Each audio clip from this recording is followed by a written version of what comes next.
The latest on the case of George Zimmerman, the neighborhood watchman accused in the murder of 17-year-old Trayvon Martin. With jury selection now set to begin Monday, ABC News has obtained a potentially significant recording of Martin's voice. ABC's Matt Gutman is in Sanford, Florida, covering every bit of this case. He's got the latest. Good morning to you, Matt.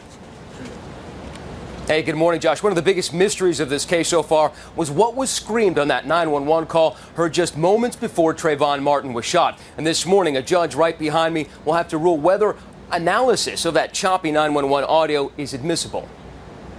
This morning, prosecutors and defense lawyers will pit dueling audio experts against each other. I don't follow the difference. It is not unusual for scientists to have very different views. Each trying to convince a judge to let jurors hear their analysis of who was screaming on this 911 call made in the moments before Trayvon Martin was shot.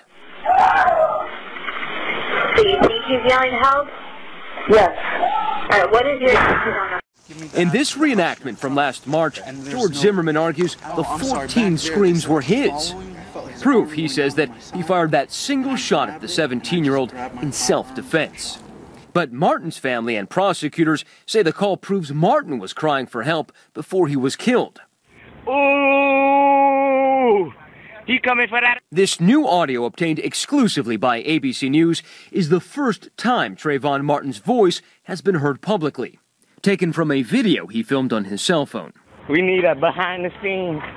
Until this recording was uncovered, audio experts for the defense had no way to compare Martin's voice to the 911 call. Kent Gibson, a forensic audio expert who is not affiliated with the trial, tells ABC News he believes the screams in the 911 call are more likely Zimmerman's than Martin's. But he says the recording is not clear enough to make a conclusive determination. The 911 recording is probably the best evidence of what happened other than George Zimmerman himself. And remember, we don't have the testimony from Trayvon Martin. Something his mother, Sabrina Fulton, is keenly aware of. How would you describe the last 15 months? A roller coaster. When I see someone wearing a hoodie, when I see a teenager, everything reminds me of Trayvon.